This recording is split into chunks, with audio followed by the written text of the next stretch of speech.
ಹ್ಞೂ ನಡಿಯಮ್ಮ, ಸಾಲ ಇಸ್ಕೊಳ್ಳಿವಂತೆ ನೋಡು. ನಾವು ಅಂತ ಹೇಳ್ಬಿಟ್ಟು ಏನೋ ಹೇಳ್ಬೇಡ ಸಾಲ ಇಸ್ಕೊಳಕ್ಕೆ, ಸರಿನಾ? ಸುಮ್ಕೇನಿಯ ನಡೀತಾ ಇರು. ಹೋಗ್ಬಿಟ್ಟು ಸುಮ್ಕೇನಿಯ 25,000 ರೂಪಾಯಿ ಬೇಕು ಅಂತ ಹೇಳ್ಬಿಟ್ಟು ಇಸ್ಕ. ನಾವು ಈಚೆ ಕಡೆ ಬರ್ತೀವಿ, ಈಚೆ ಕಡೆ ನಿಂತಿರ್ತೀವಿ. ಅಯ್ಯಮ್ಮ ಕೊಡ್ತಾಳೆ, ಕೊಟ್ಟಿದ ತಕ್ಷಣ ಇಸ್ಕೊಂಬಿಟ್ಟು ಬಂದು ಈಚೆ ಕಡೆ ನಾವು ಇರ್ತೀವಲ್ಲ, ನಮಗೆ ಕೊಟ್ಬಿಡು. ನಾವು ಹಂಗೆ ಹೊಳಿಗೆ ಹೋಗ್ಬಿಟ್ಟು ಅಯ್ಯಮ್ಮನ ಬಡ್ಡಿಗೆ ಕೊಟ್ಬಿಡ್ತೀವಿ, ಸರಿನಾ? ತಿರ್ಗಿ ಗಿಡವಾಟ್ ಮಾಡಬೇಡ ಕಣಮ್ಮ, ಈಗಲೇ ಹೇಳಿದ್ದೀನಿ. ಅಲ್ಲ ಕಣವೇ, ಸಾಲ ಮಾಡೋದು ಅಂತಂದರೆ ಸುಮ್ಮನೆ ಸಾಲ ಮಾಡೋಕ್ಕೆ ನೀವು ಒಂಥರ ಆಯ್ತದೆ. ಏನು ಮಾಡೋದು ಅಂತಲೇ ಗೊತ್ತಾಯ್ತಿಲ್ಲ. ಆದರೂ ನನ್ನ ಮಗಳು ನೀನು ಕಷ್ಟಪಡಬಾರ್ದು ಅಂತ ಹೇಳ್ಬಿಟ್ಟು ಸರಿ ಬಾ ಆಯಿತು ಅಂತ ಹೇಳ್ಬಿಟ್ಟು ಕರ್ಕೊಂಡು ಹೋಗ್ತಾ ಇದ್ದೀನಿ. ಬಾ ಹೋಗಣ. ಹೋಗ್ಲಿ, ಸಾಲ ಕೊಡಿಸ್ತೀನಿ, ಆದರೆ ತೀರಿಸ್ಬಿಡ್ಬೇಕು. ಈಗಲೇ ಹೇಳಿದ್ದೀನಿ ಸರ್ನ. ಅಮ್ಮ ಒಂದು 3 ತಿಂಗಳು ಅಷ್ಟೇ ನೀನು. ಈ ತಿಂಗ್ಳಿಗೆ ಕಟ್ಟಿದ್ರೆ ನೆಕ್ಸ್ಟ್ ಮಂತ್ ನಮ್ಮ ಗಂಟು ಕಟ್ಕೊತಾನೆ. ಇನ್ನು ಉಳಿದಿರೋ ಕಾಸು ಹೆಂಗೋ ನಾವು ನೋಡ್ಕೊತೀವಿ. ನೀನು ಯೋಚನೆ ಮಾಡಬೇಡ, ಸರಿನಾ? ನೀನು ಯಾಕೆ ಅದಕ್ಕೆಲ್ಲ ಅಷ್ಟೊಂದು ಯೋಚನೆ ಮಾಡಿಕೆ? ಬಾ ಹೋಗ್ಬಿಟ್ಟು ಸಾಲ ಇಸ್ಕೊಂಬಿಟ್ಟು ಬರೋನಿ.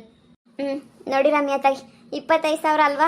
ಆಯ್ತಾಯ್ತು, 25,000ನ ಕೊಡಿಸ್ತೀನಿ ಬಾ. ಅಯ್ಯೋ ಯಾಕನ ಕೊಡಿಸ್ತೀನಿ ಅಂತ ಹೇಳಿದ್ನು ಅಂತ ಬೇಜಾರಾಯ್ತಾಯ್ತು. ನನ್ನ ಮಗ ಕೊಡಿಸ್ತಾನು ಅಂತ ಅನ್ನಿಸ್ತಾಯ್ತು ನನಗಂತೂ. ಒಳ್ಳೆ ಕತೆ ಆಯ್ತಲ್ಲ ನನಗಂತೂ. ಹೆಂಗೋ ನೆಮ್ಮದಿಗಿದ್ದೆ. ನನ್ನ ಮಗಳಿಂದ ನೆಮ್ಮದಿಲ್ಲ ಕಣಪ್ಪ ನನಗಂತೂ. ಅಯ್ಯೋ ನೆಮ್ಮದಿಗಿರಕ್ಕೂ ಉಳ್ಬಿಡಕ್ಕಿಲ್ಲ. ಏನಕ್ಕೆ ಬೇಕು ಸುಮ್ಕಿರೋದು ಬಿಟ್ಬಿಟ್ಟು. ಗಳಮೊರೆ ಗಳಮೊರೆ ಗಳಮೊರೆ ಹೇಳು, ಏನಾಗಬೇಕಿತ್ತು? ಗಳಮೊರೆ, ಒಂದು 25,000 ಸಾಲ ಬೇಕಾಗಿತ್ತು. 25,000ನ? ನೀನನ್ನ ಏನು ಕೆಲಸ ಮಾಡ್ಕೊಂಡಿದ್ಯಾ ನೀನು? ನಿನ್ನ ಗಂಡ? ನನ್ನ ಗಂಡ ಹಾಳಾದ ನನ್ನ ಮಗ ಎಲ್ಲ ಹಾಳ್ಬಿದ್ದೋದ್ನು ನಾ ಕಾಣಿ. ನನಗಂತೂ ಗೊತ್ತೇ ಇಲ್ಲ ಎಲ್ಲೋದ್ನು ಅಂತ. ಆದರೆ ನಾನು ಅಲ್ಲಿ ಇಲ್ಲಿ ಕೂಲಿ ನಾಲಿ ಮಾಡ್ಕೊಂಡಿವ್ನಿ. ದಿನಕ್ಕೊಂದು 200 300 ಹಂಗೆ ಹೆಂಗೋ ಕೂಲಿ ಮಾಡ್ಕೊಂಡು ಹೆಂಗೋನು ಅಲ್ಲಿ ಊರಾಗಿವ್ನಿ ಅಷ್ಟೇನೇನೆ. ಏನು ಆಸ್ತಿ ಪಾಸ್ತಿ ಎಲ್ಲ ಜೋರಾಗಿ ಮಡಗಿದ್ದೀರೋ? ಆಸ್ತಿ ಪಾಸ್ತಿ ಎಲ್ಲ ಏನೂ ಮಡಗಿಲ್ಲ, ಮನೆ ಒಂದೇ ಇರೋದು. ಅದು ಬಿಟ್ರೆ ನಮಗೆ ಅಂತ ಹೇಳ್ಬಿಟ್ಟು ಇನ್ನೇನು ಇಲ್ಲ.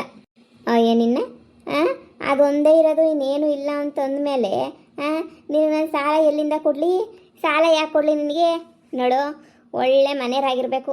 ಸಾಲ ಅವ್ರು ತೀರಿಸ್ಲಿಲ್ಲ ಅಂತಂದರೆ ಅವ್ರ ಮಕ್ಕಳು ಇಲ್ಲ ಅಂದರೆ ಅವ್ರ ಗಂಡುಗಳು ತೀರಿಸ್ತಾರೆ ಅನ್ನೋ ಧೈರ್ಯ ಇರಬೇಕು. ಆವಾಗ ಮಾತ್ರ ನಾನು ಸಾಲ ಕೊಡೋದು. ಸುಮ್ಮನೆ ದಾರಿಗೆ ಹೋಗಿ ಬರೋರಿಗೆಲ್ಲ ಸಾಲ ಕೊಟ್ಬಿಡ್ತೀನಿ ಅಂತ ಅನ್ಕೊಬಿಟ್ಟ ಅವರು ಹಿಂದೆಗಡೆ ಅವ್ರ ಮನೆಗಿನೇ ಎಲ್ಲ ವಿಚಾರಿಸ್ಕೊಂಬಿಟ್ಟೆ ಇನ್ನೇ ಸಾಲ ಕೊಡೋದು. ನಿನಗೀಗ ಸಾಲ ಕೊಟ್ಬಿಡ್ತೀನಿ ಅಂತ ಅನ್ಕ ವಾಪಸ್ ಹೆಂಗೆ ಕೊಟ್ಟಿಯಾ? ಯಾರು ಕೊಡ್ತಾರೆ?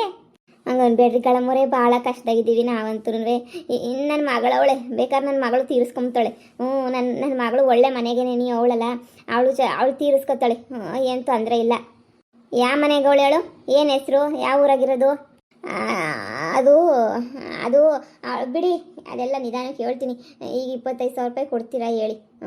ಭಾಳ ಕಷ್ಟಗಿವ್ನಿ ನಾನಂತೂ, ಬೇಕೇ ಬೇಕು. ನನ್ನ ಮಗಳು ಅವಳು ಅಷ್ಟು ತುಂಬ ಕಷ್ಟಗವಳೆ. ಅದಕ್ಕೆ ನೀವು ಕೂಡ 25,000 ನಮಗೆ ಹಂಗೋನು ಕಷ್ಟಕ್ಕೆ ಆಯ್ತದೆ ಅಂತ ಹೇಳ್ಬಿಟ್ಟು ಕೊಡಿ. ಬೇಕಾದ್ರೆ ನಿಮಗೆ ಎಲ್ಲಿ ಏನು ಸೈನ್ ಹಾಕಿ ಕೊಡಬೇಕು, ಏನು ಮಾಡಬೇಕು ಎಲ್ಲನೂ ಮಾಡ್ತೀನಿ. ಒಂದು ಕೆಲಸ ಮಾಡು, ಮನೆ ಪತ್ರನ ತಗೊಬಿಟ್ಟು ಬಂದು ಮಡಗ್ಬಿಟ್ಟು ಸಾಲ ಎತ್ಕೊಂಡು ಹೋಗು. 25,000 ರೂಪಾಯಿ ಕೊಡ್ತೀನಿ. ಸುಮ್ಮನೆ ಎಲ್ಲನೂ ಸಾಲ ಕೊಟ್ಬಿಟ್ಟು ಕಳ್ಕೊಳ್ಳೋಕ್ಕೆ ನನಗೇನಿಲ್ಲ. ಹೋಗಿ ಮನೆ ಪತ್ರನ ಎತ್ಕೊಂಬಿಟ್ಟು ಬಾ ಹೋಗು. ಸುಮ್ಕೆ ನೀನು ಹೋಗಿ. ಸುಮ್ಮನೆ ಎಲ್ಲ ಕೊಡೋಕ್ಕಾಗಕ್ಕಿಲ್ಲ ಇವಾಗ. ಬೇರೆಯವ್ರಿಗೆಲ್ಲ ಸುಮ್ಕೆ ಕೊಡ್ತೀರಾ, ನನಗೆ ಕೊಡ್ತಾ ಇಲ್ಲ ನೀವು. ಬೇರೆಯವ್ರಿಗೆ ಹೆಂಗೆ ಕೊಡ್ತೀನಿ ಅಂತ ನನಗೆ ಗೊತ್ತು. ನನಗೆ ಕಾಸು ಕೊಡ್ತಾರೆ ಅಂತ ನಂಬಿಕೆ ಇರಬೇಕು, ಇಲ್ಲ ಮನೆ ಕಡೆ ಭಯ ಇರಬೇಕು. ಯಾರು ಎಲ್ದಿನ ನೀನು ಒಂಟಿ ಬಿಂಟಿ ಇರ್ತೀಯ ನೀನು? ನೀನು ಸಾಲ ಕೊಟ್ಟರೆ ನೀನು ಯಾರಿಗೆ ಎದುರ್ಕೊಂತೀಯ? ಎದುರ್ಕೊಳಕ್ಕಿಲ್ಲ ತಾನೇ? ಹೋಗಿ ಮನೆ ಪತ್ರನ ಇಕ್ಕೋಗು. ಹೋಗೋಗಿ ತಗೊಂಬಿಟ್ಟು ಬಾ. ಅಮ್ಮ ಪ್ಲೀಸ್ ಕಣಮ್ಮ, ಆಸ್ತಿ ಪತ್ರ ತಾನೇ, ಆಸ್ತಿ ಪತ್ರನ ಅಡ ಇಕ್ಬಿಟ್ರೆ ಏನಮ್ಮ, ಇದೊಂದು ಮನೆ ಅಷ್ಟೇ ತಾನೇ, ಅಡ ಇಕ್ಬಿಡಮ್ಮ. 25,000 ಕೊಡ್ತಾರೆ, ಆಮೇಲೆ ಹೆಂಗೋ ತೀರಿಸ್ಕೊಳ್ಳೋಣ. ಲೇ ಮನ್ಯಾಳೆ, ಇರೋದೊಂದು ಮನೆ ನನಗೆ ಅಂತ ಹೇಳ್ಬಿಟ್ಟು ಇನ್ನೇನೇನು ಇಲ್ಲ. ನಿನ್ನ ಗಂಡನನ್ನ ದುಡಿತಾನೆ, ನಿನ್ನ ಗಂಡನನ್ನ ಕೆಲಸಕ್ಕೆ ಹೋಯ್ತಾನೆ, ನೀನನ್ನ ಹೆಂಗೋ ತಿನ್ಕೊಂಡಿದ್ಯಾ. ನನಗೆ ಅಂತ ಹೇಳ್ಬಿಟ್ಟು 10 ಪೈಸೆದು ಏನೂ ಇಲ್ಲ.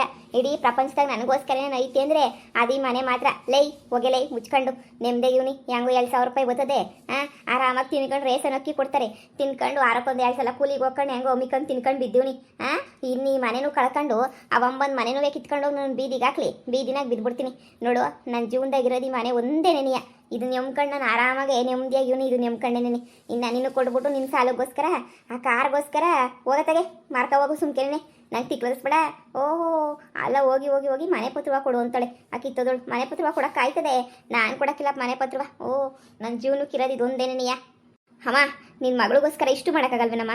ಮಕ್ಳಿಗೋಸ್ಕರ ಎಲ್ಲರೂ ಪ್ರಾಣ ಹಿಂಗೆ ಕೊಟ್ಬಿಡ್ತಾರೆ. ತಗೊಂಡ್ರೆ ನಮ್ಮ ಪ್ರಾಣನೇ ನೀ ಅಂತ ಹೇಳ್ಬಿಟ್ಟು ಅಂತಂದ್ರಾಗ ನಿನ್ನ ಮನೆ ಪತ್ರವ ಕೊಡೋಕ್ಕಿಲ್ಲ ಅಂತಂದರೆ ಹೆಂಗಮ್ಮ? ಇವತ್ತು ಲಾಸ್ಟ್ ಡೇಟ್ ಅಮ್ಮ, ಬತ್ತಳ್ಕಣಮ್ಮ ಅವಳು ಬಂದು ಸರಿಯಾಗಿ ಉಗುತ್ತು. ನಮ್ಮ ಅತ್ತೆಗೆಲ್ಲ ಹೇಳ್ಬಿಡ್ತಾಳೆ ಕಣಮ್ಮ. ಅಮ್ಮ ಏನು ಮಾಡೋದು ಅಂತಲೇ ಗೊತ್ತಾಯ್ತಿಲ್ಲ ಕಣಮ್ಮ, ಭಯ ಆಯ್ತೈತೆ ಅಮ್ಮ. ಪ್ಲೀಸ್ ಇಲ್ಲ ಅಂತನ್ಬೇಡ, ಮನೆ ಪತ್ರವ ಕೊಟ್ಬಿಟ್ಟು ಸಾಲ ಇಸ್ಕೊಳಮ್ಮ ಪ್ಲೀಸ್ ಅಮ್ಮ. ಅಮ್ಮ ಅಮ್ಮ ಅಮ್ಮ ಪೊದ್ದಿ ಎದುರಿಗೆ ರಾಧನ ಎದುರಿಗೆ ಎಲ್ಲ ಮುರ್ವದಿ ಹೋಗ್ಬಿಡ್ತದೆ ಕಣಮ್ಮ. ಹೆಂಗೆ ಸಿಕ್ಕರೆ ಹಂಗೆ ನೀನು ಮುರ್ವದಿ ಕಳೆದ್ಬಿಡ್ತಾಳೆ ಕಣಮ್ಮ. 25,000 ರೂಪಾಯಿಗೆ ನೀನು ಯಾಕೆ ತಲೆ ಕೆಡಿಸ್ಕೊಂತೀಯ? 25,000 ರೂಪಾಯಿನ ಸಾಲ ತೀರ್ಸೋ ಜವಾಬ್ದಾರಿ ನಂದು ಬರೀ 2 ತಿಂಗಳಿಗೆ. ಇಲ್ಲಲೇ, ಈ ಮನೆಗಿನೇ ಸವಾಸಕ್ಕೆ ಮಾತ್ರ ನೀನು ಬರಬೇಡ. ಈ ಮನೆಗಿನೇ ಎಲ್ಲ ಕೊಡೋಂಥ ಮಗಳು ನಾನಲ್ಲ. ಈ ಮನೆ ಅಂದ್ರೆ ನೀನು ನನಗೆ ಪಿರಾಣ. ಈ ಮನೆಯ ವಿಷಯಕ್ಕೆ ನೀನು ಬರಬೇಡ. ನಾನು ಈಗಲೇ ಹೇಳಿದಿರಿ, ಮನೆಗೂ ನಿನಗೂ ಏನು ಸಂಬಂಧನೂ ಇಲ್ಲ. ನಾನು ಸತ್ತ ಮೇಲೆ ಬೇಕಾದ್ರೆ ತಗೊಬಿಡು. ನಮ್ಮ ಜೀವನ ಮಾಡೋಕ್ಕಿರೋದು ಇದೊಂದು ನಾನು ಕಳಕಳಕ್ಕೆ ರೆಡಿ ಇಲ್ಲ. ಸುಮ್ಮನೆ ಹೊಂಟೋಗ್ಬಿಡು. ನೀನು ನನ್ನ ಬೈಕಂಡನ ಬೈಕ, ಇವಳು ಎತ್ತು ತಾಯಿನೇ ಅಲ್ಲ ಅಂತನಾರ ಅನ್ಕ, ನೀನು ಏನಾರ ಅನ್ಕ, ನಾನು ತಲೆ ಕೆಡಿಸ್ಕೊಳಕ್ಕಿಲ್ಲ. ನನಗಂತೂ ಬ್ಯಾಡವೇ ಬೇಡ, ನಿನ್ನ ಸವಾಸ ಬೇಡ ಅಷ್ಟೇ. ನೀನು ನಿನ್ನ ಸವಾಸ ಎರಡು ಬೇಡ, ಒಯ್ತಾರ ಸುಮ್ಕೆ. ಆಂಟಿ ಪ್ಲೀಸ್ ಆಂಟಿ, ಇಲ್ಲ ಅಂತ ಅನ್ಬೇಡಿ ಆಂಟಿ, ಪ್ಲೀಸ್ ಆಂಟಿ. ತುಂಬ ಮಾನ ಮರ್ಯಾದೆ ಹೋಗ್ಬಿಡ್ತದೆ ಆಂಟಿ, ಪ್ಲೀಸ್ ಆಂಟಿ ಅರ್ಥ ಮಾಡ್ಕೊಳ್ಳಿ. ಯಾಕೆ ನಿಮ್ಮ ಅಮ್ಮನ ಆಸ್ತಿ ಪತ್ರಗಳು ಶಾನೆ ಅವಲ್ಲ, ಇಸ್ಕೊಬಿಟ್ಟು ಬಂದು ಕೊಡು. ನಿಮ್ಮ ಮನೆ ಆಸ್ತಿ ಪತ್ರ ಯಾವುದನ್ನು ತಗೊಂಡೋಗ್ಬಿಟ್ಟು ಇಕ್ಕಿ, ನಾನೇ ಇಸ್ಕೊಡ್ತೀನಿ. ನಿಮ್ಮವೇ ಅಷ್ಟೊಂದು ಆಸ್ತಿ ಪತ್ರ ಬಿದ್ದವೆ, ನನಗೆ ಹೇಳ್ತೀಗ ನೀನು? ಪರವಾಗಿಲ್ವೇ ನೀನಂತನೂ? ನಿಮ್ಮಮ್ಮ ಇಸ್ಕೊಡಲ್ಲ ಬಿಡು. ಇನ್ನು ಇಷ್ಟೆಲ್ಲ ಹೇಳಿದ್ಮೇಲೆ ಎಲ್ಲಿಂದ ಇಸ್ಕೊಡ್ತದೆ ನಿಮ್ಮಮ್ಮ ಇಸ್ಕೊಡ್ತದೆ ಅಂತ ಅಂದ್ಕೊಂಡಿದ್ದೆ. ಈಗ ಬೇರೆ ದಾರಿ ಇಲ್ಲ ನೋಡಿ, ಸುಮ್ಕೆ ನೀ ಏನೋ ಒಂದು ಫಸ್ಟೇ ನೀ ಹೋಗ್ಬಿಟ್ಟು ಹೇಳ್ಬಿಡೋಣ ಗಾಳಮ್ಮಂಗೆ, ಹಿಂಗೆ ಐತೆ ನಮ್ಮ ಪರಿಸ್ಥಿತಿ ಅಂತಾನೆ ನೀ ಮನೆಗೆ ಬಂದು ಜಗಳ ಮಾಡೋದಕ್ಕಿಂತ ಮುಂಚೆನೇ ನೀ ಹೇಳ್ಬಿಡೋಣ.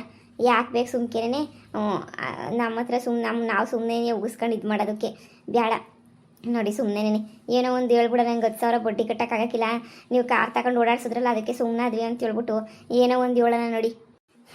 ನಮ್ಮ ಅಮ್ಮಂಗೆ ಮಗಳಿಗೋಸ್ಕರ ಇದೊಂದು ಮಾಡೋಕ್ಕಾಗಲಿಲ್ಲ ಬಿಡು. ಆಯಿತು ಬಿಡು, ಆಯ್ತು. ನಾವೇ ಹೋಗ್ಬಿಟ್ಟು ತಪ್ಪಾಯ್ತು ಅಮ್ಮ ಹೇಳ್ತೀನಿ, ನಿನ್ನ ಕೈಲಿ ತೀರ್ಸೋಕ್ಕಾಯ್ತಿಲ್ಲ ನಮಗೆ ಅಂತ ಹೇಳ್ಬಿಟ್ಟು ನಾವೇ ಹೋಗ್ಬಿಟ್ಟು ಹೇಳ್ಬಿಟ್ಟು ನಾನೇ ಬರ್ತೀನಿ, ಸರಿನಾ? ಬಾ ಹೋಗೋಣ ಬಾ. ಏನೋ ಮಗಳು ಕಷ್ಟದಾಗವಳೆ, ಮಗಳು ಕೂಳು ನಡೆಯೋಕ್ಕಿಲ್ಲ, ನೀರು ನಡೆಯೋಕ್ಕಿಲ್ಲ ಅಂತಂದರೆ ಏನೋ ಕೊಟ್ಬಿಡೋಣ ಮನೆಯ ಪತ್ರವ. ಅದು ಬಿಟ್ಬಿಟ್ಟು ಅದೇನೋ ಅಂತಾರಲ್ಲ ಹಂಗಾಯ್ತಲ್ಲ ಕತೆ. ಇವಳು ಶೋಕಿಗೆ ಆ ಕಾರ್ ತಗೊಳೋದಕ್ಕೆ ಈಗ ನಾನು ಸಾಲ ಮಾಡ್ಬಿಟ್ಟು ಕೊಡ್ಬೇಕೆ? ಏನು ಊಟಕ್ಕಿಲ್ವ, ತಿಂಡಿಗಿಲ್ವ, ಏನಕ್ಕಿಲ್ಲ, ಎಲ್ಲದಕ್ಕೂ ಐತೆ. ಇದ್ರೂ ಈ ದೌಲತ್ ಮಾಡ್ತಾಳೆ, ದೌಲತ್ ರಾಣಿ. ಪರವಾಗಿಲ್ಲ ಇವಳು. ಬಿಡು ಇನ್ನು ಯಾಕೆ ಸುಮ್ಕೆನೇ ಮನೆಗೇನೆ ಪತ್ರವ ಬರಲೇಬೇಡ. ಇವಳು ಮುಂಚ್ಕೊಂಡು ಅಲ್ಲೇನೇ ಬಿದ್ದಿರಲಿ ಗಂಡನ ಮನೆಗೇನೆಯ. ಈ ಮನೆ ಮಾತ್ರ ನಾನು ಬಿಟ್ಕೊಡಲ್ಲ ಕಣಪ್ಪ. ತಲೆ ಮೇಲೆ ತಲೆ ಬೀಳಲಿ. ಆ ಗಾಳ ಮುಂತಾಗ ಸವಸೆ ಹಾಕ್ಬೇಕು ನನಗೆ. ಇವಳು ಬೋಲೆಯವಳು ಇವಳಂತೂ. ಇವತ್ತು 5ನೇ ತಾರೀಕು. ಇವತ್ತು ಎಲ್ಲ ಕಡೆಯಿಂದನೂ ಬಡ್ಡಿ ವಸೂಲಿ ಆಗವ. ಯಾರ್ಯಾರು ಕೊಟ್ಟವ್ರೆ, ಯಾರ್ಯಾರು ಕೊಟ್ಟಿಲ್ಲ. ಒಂದು 3 ಮನೆಯವ್ರು ಕೊಟ್ಟಿಲ್ಲ, ಅಷ್ಟು ಬಿಟ್ರೆ ಎಲ್ಲರೂ ಕೊಟ್ಬಿಟ್ಟವ್ರೆ. ಈ 3 ಮನೆಯವ್ರಿಗೆ ಏನಾಗೈತೆ ಏನೋ ಗೊತ್ತಿಲ್ಲ, ಅವ್ರು ಮಾತ್ರ ಕೊಟ್ಟಿಲ್ಲ. ಇನ್ನೆಲ್ಲ ಪಟ ಅಂತ ಹೇಳ್ಬಿಟ್ಟು ಎಲ್ಲನೂ ಕೊಟ್ಬಿಟ್ಟವ್ರೆ.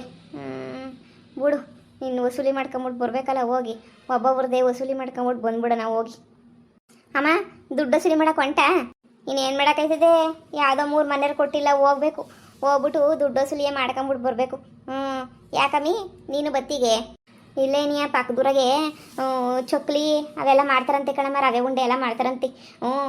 ಟೇಸ್ಟು ಸೂಪರಾಗಿರ್ತದಂತೆ ಕಣಮ್ಮ. ಹೋಗ್ಬಿಟ್ಟು ಎತ್ಕೊಂಬಿಟ್ಟು ಬತ್ತೀಯ? ಅದೇನೇನಿಯ ಅದೇ ನಿಂತಾಗೆ ನೇತ್ರ ಅವರೆಲ್ಲ ಸಾಲ ಮಾಡೋರಲ್ಲಮ್ಮ, ಅವ್ರ ವಾರಗಿತ್ತಿನಂತೆ ಮಾಡ್ತಿರೋದು. ಅದೇ ಒಬ್ಬ ಬಂದ್ಬಿಟ್ಟು ಸಾಲ ಇಸ್ಕೊಂಡಿದ್ನಲ್ಲ ನಿನ್ನ ಹತ್ರ, 4 ದಿನಕ್ಕೆ ಸಾಲ ತೀರ್ಸಿದ್ನಲ್ಲ. ಸಿದ್ಧ ಹೂನಮ್ಮ, ಅವ್ರ ಹೆಂಡ್ತಿನೇನಂತೆ ಸಂದಕ್ಕೆ ಮಾಡ್ತಾರಂತೆ ಕಣಮ್ಮ. ಅಲ್ಲೇ ಮಾಡಿಬಿಟ್ಟು ದೊಡ್ಡ ಜನಗಳಿಗೆ, ಬೆಂಗಳೂರು ಜನಗಳಿಗೆಲ್ಲ ಕಳಿಸ್ಕೊಡ್ತಾರಂತೆ. ಅದಕ್ಕೆ ನೀನು ಹೋಗ್ಬಿಟ್ಟು ನನಗೊಂದು 10 ಚೊಕ್ಲಿ ಎತ್ಕೊಂಬಿಟ್ಟು ಬಾಮ. ಹೆಂಗಿದ್ರು ಒಯ್ತಾ ಇದೆಯಲ್ಲ ಅಲ್ಲಿಗೆ ಹೋಗಿ ಎತ್ಕೊಂಬಿಟ್ಟು ಬಾ. ಹೆಂಗಿದ್ರು ಅವನಿಗೆ ಸಾಲ ಕೊಟ್ಟಿದ್ದಲ್ಲ, ಇನ್ನೂ ಈ ತಿಂಗಳೆಲ್ಲನೂ ಐತಲ್ಲ ಬಾಕಿ, ಬಡ್ಡಿ ಕೊಟ್ರು. ನಾನು ಹೋದ್ರೆ ಯಾರು ಇಲ್ಲ ಅಂತ ಹೇಳ್ತಾರೆ. ಅಯ್ಯೋ ಹೋಗೋದು ಸುಮ್ಕೇನಿಯ, ತಿಂತಿರೋದು ಅಷ್ಟೇನಿಯ ಕೆಲಸ. ತಗೊಬಿಟ್ಟು ಬರ್ತೀನಿ ಸುಮ್ಕಿರು. ಇನ್ನೇನು ಬೇಕು ಹೇಳು? ಕೋಳಿ ಗಿಳಿ ಸಾರು ಬೇಕಾ? ಯಾರ ಮನೆಗಾನ ಹೋಗಿ ಮಾಡಿಸ್ಕೊಂಬಿಟ್ಟು ಬರಲಾ? ಬೋರಿ ಅದೇ ತಿಂದು ಬೇಜಾರಾಗೈತಮ್ಮ. ಕಾಯಿ ಒಬ್ಬಟ್ಟು ಮಾಡಿಸ್ಕೊಂಬಿಟ್ಟು ಬಾ. ನೀನಂತೂ ಮಾಡಲ್ಲ, ಎಲ್ಲನ ಮಾಡಿಸ್ಕೊಂಬಿಟ್ಟು ಬಂದರೆ ಹೊಟ್ಟೆ ತುಂಬ ನನ್ನ ತಿನ್ಬೋದು. ಕಾಯಿ ಒಬ್ಬಟ್ಟು ಮಾಡಿಸ್ಕೊಂಬಿಟ್ಟು ಬಾ ಅಷ್ಟೇ ತಾನೇ. ಹಿಂಗೋಗಿ ಹಂಗೆ ಮಾಡಿಸ್ಕೊಂಡು ಹಿಂಗೆ ಬರ್ತೀನಿ ಸುಮ್ಕಿರು. ಚಕ್ಲಿ ಇನ್ನೇನು ಬೇಕಲ್ಲಿ? ಚಕ್ಲಿ, ರವೆ ಉಂಡೆ, ಇನ್ನು ಏನೇನೋ ಮಾಡ್ತಾರಂತಮ್ಮ, ಸಿಹಿ ಎಲ್ಲನೂ. ನನಗೆ ಚಕ್ಲಿ ಅಂದರೆ ಬಲಿಷ್ಟ ಅಲ್ವಾ? ನೀನು ಚಕ್ಲಿ ಎತ್ಕೊಂಬಿಟ್ಟು ಬಂದ್ಬಿಟ್ಟು ಸಾಕು. ನಂಗೆ ಚಕ್ಲಿನೇ ಶಾನೆ ಇಷ್ಟ ಕಣಮ್ಮ. ಸಂದಾಗಿ ಮಾಡ್ತಾರಂತೆ ಕಣಮ್ಮ. ಏನು ಸಿಗ್ತದೆ ಅದನ್ನ ಎತ್ಕೊಂಬಿಟ್ಟು ಬಾ ಆಯಿತು ಬಿಡು, ಎತ್ಕೊಂಬಿಟ್ಟು ಬರ್ತೀನಿ, ಆರಾಮಾಗಿರು. ಹಾಂ, ನಾನು ಹೋದ್ರೆ ಕೊಡ್ದಿರೋರುಂಟೆ. ಹ್ಞೂ, ಸಾಲ ಮಾಡಿದ್ನಲ್ಲ ಅವನು, ಹಿಂಗೆ ಕೊಟ್ಟೆ ಕೊಡ್ತಾನೆ. ಏನಾಯ್ತದೆ, ಒಂದು ಹೊತ್ತು ಚಕ್ಲಿ ಹಾಕ್ಕೊಡಲ್ಲ ಅಂದರೆ ಹಾಕ್ಕೊಡ್ತಾನೆ. ಒಂದು ಹೊತ್ತು ಚಕ್ಲಿ, ಒಂದು ಹೊತ್ತು ರವೆ ಉಂಡೆ, ಆಮೇಲೆ ಇನ್ನು ಏನಾರ ಇದ್ರೆ ಒಂದು ಹೊತ್ತು ತಾಕಬಿಟ್ಟು ಬಾಮ ಎಲ್ಲನೂ. ಹ್ಞೂ, ನೀನು ಕೊಡ್ದಿರೋರು ಯಾರವ್ರೆ, ಎಲ್ಲರೂ ಕೊಟ್ಟೇ ಕೊಡ್ತಾರೆ. ಹೋಗೋಗು, ಅದಕ್ಕೆ ಹೇಳನಿ ಅಂತ ಬಂದೆ. ಅವರು ಬಡ್ಡಿ ಗಿಡ್ಡಿ ಎಲ್ಲ ಇದೆಲ್ಲ ಮಾಡೋರು ತಾನೆ, ಎಲ್ಲ ಕೊಟ್ಟವ್ರು ತಾನೆ ಅವರು. ಇಲ್ಲ ಮಗಳೇ, ಆ ನೇತ್ರ ಪ್ರೇಮ ಅವ್ರ ಮನೆಗೆ ನೀವು ಹೋಗ್ಬೇಕು ಇವಾಗ. 10 ಪೈಸೆ ಏನೂ ಕೊಟ್ಟಿಲ್ಲ ಅವರು. ಹೋಗ್ಬಿಟ್ಟು ಕೇಳ್ಕೊಂಬಿಟ್ಟು ವಸೂಲಿ ಮಾಡ್ಕೊಂಬಿಟ್ಟು ಬರಬೇಕು. ಇವತ್ತು 5ನೇ ತಾರೀಕಲ್ವಾ, ಇವತ್ತು ಕೊಟ್ಟೆ ಕೊಡ್ತೀನಿ ಅಂತ ಹೇಳ್ಬಿಟ್ಟು ಹೇಳಿದ್ರು. ನೋಡೋಣ ಇರು, ಹೋಗ್ಬಿಟ್ಟು ಕೇಳ್ಬಿಟ್ಟು ವಿಚಾರಿಸ್ಕೊಂಡು ಹಂಗೆ ತಗೊಂಬಿಟ್ಟು ಬರ್ತೀನಿ. ವಿಚಾರಿಸ್ಕೊಳ್ಳೋದೇನು ಕೊಡಲೇಬೇಕು, ಇವತ್ತು ಲಾಸ್ಟ್ ಡೇಟು. ಕೊಡಲಿಲ್ಲ ಅಂತಂದರೆ ಕೇಳ್ಕೊಂಬಿಟ್ಟು ಬಂದಿಲ್ಲ, ಕೆಲ್ಸಕ್ಕೆ ಇಕ್ಕೋತೀನಿ ಅಷ್ಟೇನೇ. ಸರಿ ಕಣಮ್ಮ, ವರ್ಲ್ಡ್ ಏನೋ ಮಿಸ್ ಮಾಡಿದಂಗೆ ತಗೊಂಬಿಟ್ಟು ಬಾ ಅಷ್ಟೇನೆಯ. ಸರಿ ಆಯ್ತು, ಇರು ಹೋಗ್ಬಿಟ್ಟು ಬರ್ತೀನಿ. ನಮ್ಮ ಅಮ್ಮನಂತ ಅಮ್ಮ ಹುಡಿಕೊಂಡೋದ್ರು ಸಿಗಾಕಿಲ್ಲ, ಎಲ್ಲ ಕಂಡೋರ್ ಮನೆಗೇನೆ ಇಸ್ಕೊಂಬಿಟ್ಟು ಬಂದ್ಬಿಟ್ಟು ಹೊಟ್ಟೆ ತುಂಬ ಏನು ಬೇಕೋ ಎಲ್ಲ ಕೊಡ್ತದೆ. ನಮ್ಮ ಮನೆಗೆ ಒಲೆ ಉರಿಸಿ ಒಳ್ಳೊಳ್ಳೆ ಅಡುಗೆಗಳು ಮಾಡಿ ಯಾವ ಕಾಲ ಆಯಿತೋ ಏನೋ, ಏನು ತಿನ್ನಬೇಕು ಅಂತ ಅನ್ಸಿದ್ರು ಸಾಲ ಕೊಟ್ಟರ ಮನೆಗೆ ಹೋಗಿ ಕುಂತ್ಕೊಂಡ್ರೆ ಅವ್ರೇನೇ ಮಾಡಿ ಬಡಿಸ್ಬಿಡ್ತಾರಪ್ಪ. ಹೊಟ್ಟೆ ತುಂಬ ತಿನ್ಕೊಂಡು ಓಡಾಡ್ಕೊಂಡಿರ್ಬೋದು. ಈಗ ಚಕ್ಲಿ ಇನ್ನೂ ಏನೇನು ಇಪ್ಪಟ್ಟೆಲ್ಲ ಮಾಡ್ತಾರೇನೋ. ತಿನ್ಕೊಂಬಿಟ್ಟು ಕುತ್ಕೊತೀನಿ ನಾನು. ಸಂಜೆ ಅಷ್ಟೊತ್ತಿಗೆ ತೊಂದರೆ ಸಾಕು ನಮ್ಮಮ್ಮ.